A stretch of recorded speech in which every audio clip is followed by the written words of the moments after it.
Oh, shit. Holy f***, is that the new Fallout 76 update? I don't think so. I think that's modded out 76. Oh, there's no way, because look, you can't add stuff. Is that a spaceship? That's definitely a spaceship. What the f*** game is this?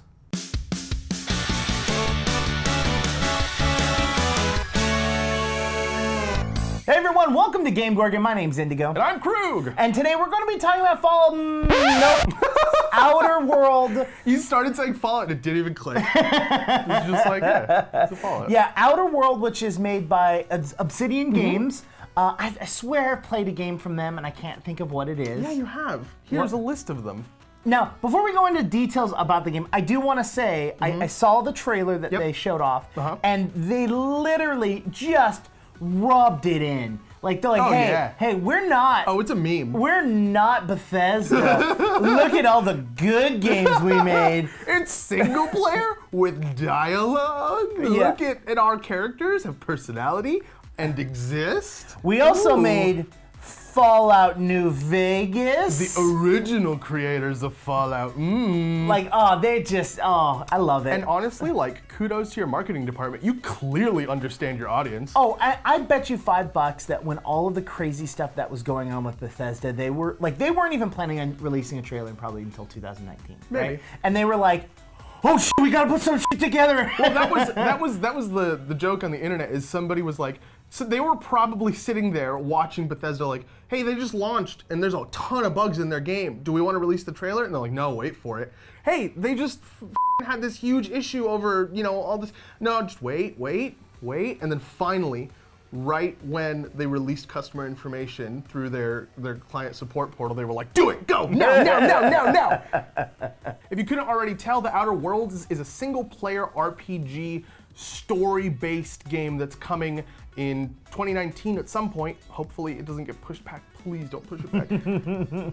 It's made by the original creators of Fallout, and from all the footage that we've seen of it, it definitely looks like a game that was made by the original creators of Fallout, from the design of the enemies, the design and sound of the weapons, to things like the systems in the game being sort of reminiscent of Fallout systems, and we'll get into that a little bit later in the video. But first we want to read to you what the developers described their game as. Lost in transit while on a colonist ship, bound for the furthest edge of the galaxy, you awake decades later, only to find yourself in the midst of a deep conspiracy threatening to destroy the Halcyon colony. As you explore the furthest reaches of space and encounter various factions, all vying for power, the character you decide to become will determine how this player-driven story unfolds. In the corporate equation for the colony, you are the unplanned variable. When the game releases, it's going to be out on PC, Xbox, PS4, all the platforms. It's going to be great. It's going on to Steam, not its own launcher. Oh, thank you. So far, this is great, and I'm super into it. And it doesn't just stop there, because this game takes a lot of elements from other games that I like a bunch, and kind of mixes them into one thing. And granted, this is all from, beta, alpha, kind of like pre-release footage, but still, would you agree that it looks kind of like No Man's Sky at times? The environment can. Yeah. That's what I'm talking about. And I feel it's less geometric, I guess, than No Man's Sky. Like it's more realistic than No Man's Sky. More organic than it is like spacey, like. I mean, I still would say that there are some zones or some areas that, at least in what I saw, was very like mechanical and very like. And that's the thing that separates it. Because I liked No Man's Sky's art style, but I didn't like the fact that it was so repetitive and sparse. Yeah. The game itself was garbage. If it had been more varied from the beginning, it would have drawn me in a lot better. This has variation, it seems like, because there are, places to do activities, because that's what you're supposed to be doing. There's like a plot and an environment that you're experiencing the plot in. And so like the buildings and the roads and stuff like that adds to kind of the way that the environment feels. And so I really like the way the game looks. I do feel that it looks a little too much like Vegas, like how you interact with people, and like it's the whoop, we're gonna do a close-up like shoulder shot of a person talking, and I mean that I was just like, oh, this literally takes me right back to Fallout. But it's more of like a trope in general than it is a Fallout specific thing, Just kind of putting yourself in the first person for the whole game, which is I think what it is.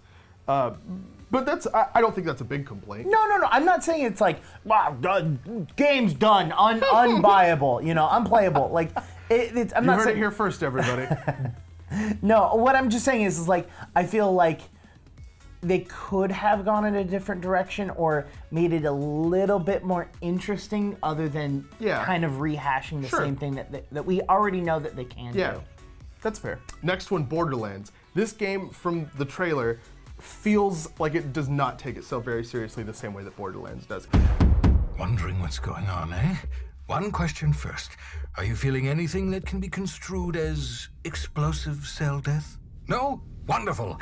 Let's get started. It doesn't look like Borderlands. It doesn't seem like it plays like Borderlands at all. It's just the comedy aspect of the game and like the dismissive nature of things. There's even to the point where some dialogue options have an option that, like, in Fallout, it would label like speech 100. Some of them just say the word dumb next to them so that you can say a dumb thing if you want to say a dumb thing, which is like, in my opinion, the epitome of RPG, the pinnacle of RPG freedom of choice is to just fuck with people, because you can't like predict it, And so if you give people an option that feels unpredictable, it clearly is predicted because they made it. But if it feels unpredictable, that's like, I love it. I love that so much.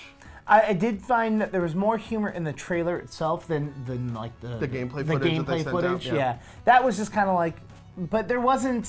There was a little bit of humor though. Yeah, no, it was there. It just wasn't nowhere near. Oh yeah. And I don't think you can make it just like. No. Like it's an RPG like that is exploring a serious story. Yeah. It's just there are moments, it seems like, where they throw lightheartedness in, which is like real life. Like real life is serious, real life is funny, and so having a mix of those things in a game that's supposed to simulate someone else's real life, makes it feel a little bit more real. Yeah. And last but not least, we can't not make the Fallout comparison, right? Sure. I mean, it's the people that made Fallout. We're obviously going to see like the DNA of Fallout in this game, and we obviously do in the characters and the way that they interact with the player and the way that they're voice acted. Honestly, like judging off of 15 minutes of gameplay, awesome voice acting. Like it feels really solid to me so far. And some of the mechanics too, like the time dilation system, where you can kind of slow down time and like keep your movements in sync with normal time, feel really VATSy. It's not VATS. No. You don't click and select things like VATS, but it is still giving you the same opportunity to outplay people. It's bullet time. It's bullet time. It's a very common trope. It's different in the sense that with VATS, you have a percentage and you can select different body parts. This is just, okay, this is, I'm moving slower and I have slightly more control over what's going on. I think the thing that's making me compare it closer to VATS than bullet time is that meter, the resource meter, depletes faster when you take shots. So that feels a lot more like AP in Fallout than it does just any other resource from any other game. Yeah, I mean, there are bullet some time. games that do that. I'm sure there are. Yeah, I mean, those definitely exist in bullet time. Anytime you take actions in general, they'll take more energy. Like, you physically moving around versus doing that will take more energy out of your... To be fair, it's rare when I play shooters, so I'll just take your word for that. One of the cooler mechanics in the game that it has that I haven't seen from a Fallout or a Borderlands is their flaw system. Yeah. Where you can play in a game and fight against a bunch of different types of enemy, but you fight against the same type of enemy over and over again, and you have the option of gaining a flaw that will negatively affect you when you're, say, fighting that enemy or interacting with that kind of group of people, but you will gain a boon in other situations. So you'll be able to, if you're really bad at killing, raiders, without a lack of a better term,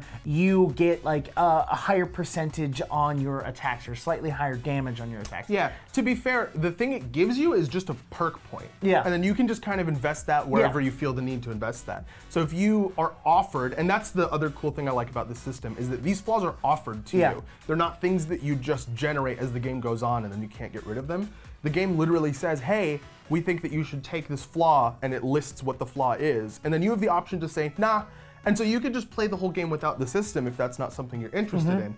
But if you're into like making unique challenges for yourself. I think it's going to be a really fun system if it's implemented correctly. Obviously, there's a lot of balance issues here, but like it has so much potential. And this might be just where my brain is right now because of all of the RPG books I'm reading. But this is literally like a Cypher. Exactly. Well, no, it's like tabletop RPGs in general. Because like, don't you love like a dump stat and just like sucking at something and having to rely on the people close to you? Like I think that's a little different than a dump stat because there is like a special-esque kind of system that they're going to have, but it's not special and they haven't given us a ton of detail on it. Right. So there's that, and I think that that's where your dump stat conversation comes in. But with Cypher system, where it's like the GM or the game turns around and says, I'm going to give you the option to take this flaw or this bad situation that happens in the RPG game, and you get to choose whether you take it or not. And if you do take it, here's a reward. Yeah.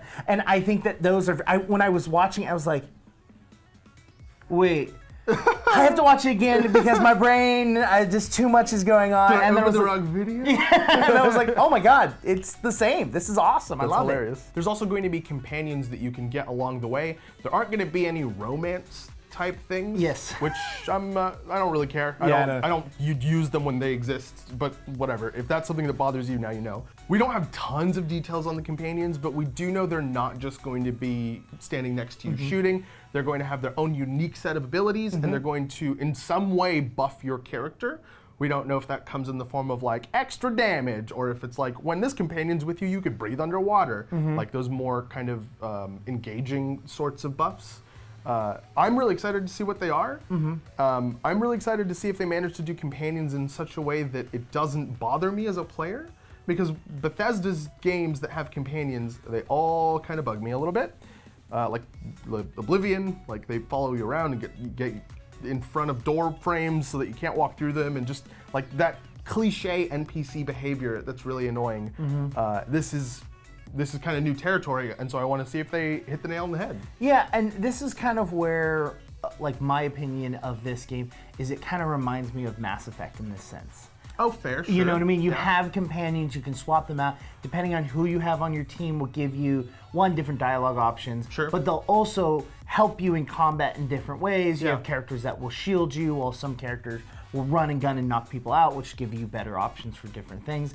And I'm hoping that it goes in that direction, because I do feel that the last Mass Effect game did that aspect of it pretty well. Okay. Like, I'd say Mass Effect 3 probably did it really well, but I didn't get far enough into the most recent Mass Effect game to like judge whether or not the companion voice lines are really good. Well, I'm not talking voice line. I'm talking about like how boosts and interactions of them, like not necessarily just blocking you in space, or like interactions in combat where they were very dynamic in how. I remember Mass Effect having a really good way of commanding them. Like you'd have a key bound for each one, and then there was like contextual. Like if you pointed at cover, they'd go to that cover. If you pointed at an enemy, they'd attack that enemy. And then like you could do all this, like that kind of level of interactivity and control over your companions, as opposed to just dumb machine following me. That'd be nice. We didn't see that though, or at least I didn't see it at all. I actually didn't see, the only thing I saw of the NPCs in that game, or sorry, the companions, was during a dialogue option, the person playing picked the dumb option and didn't advance the like point of the conversation by saying the dumb thing. And the companion stepped in and was like, he's stupid sometimes, we mean this. And like just basically took the lead because you were being an idiot, and just like did it in such a way that was like, I'm super fed up with this guy, just can you help me move this along? It was really funny. But yeah, as far as the control of them and like the way that they interact with the world, outside of, dialogue, I have no idea. Yeah. Do you need comfortable shirts to watch our videos in? Well, look no further. If you head down to Void Merch, you can check out some of these sick duds. We got them for free. We really like them, and we think you will too. All right, everyone, head down in the comments and let us know what you think of the game, or let I say, the trailer and the 15 minutes of gameplay footage. If you've played the game and want to let us know what you think of it, feel free. That'd be great. If you know someone at Obsidian that you want to get us in contact with, let us know. Are you from Obsidian and want to have an interview? Also, let us know that. All of those things, don't let those in the comments. Those DM us. But all the rest of it, put those down in the comments. And while you're down there, make sure to hit the like button, to hit the subscribe button so you have access to the bell icon. And then you can go to social media where you can DM us. You can DM me on Twitter at IndigoQT. And you can slide into my DMs at QueueQT on Twitter, or you can talk to both of us at the same time at these social media things down here. They're really fun. We're super charismatic. We've been GameGorgon. We'll see you guys next time. Bye.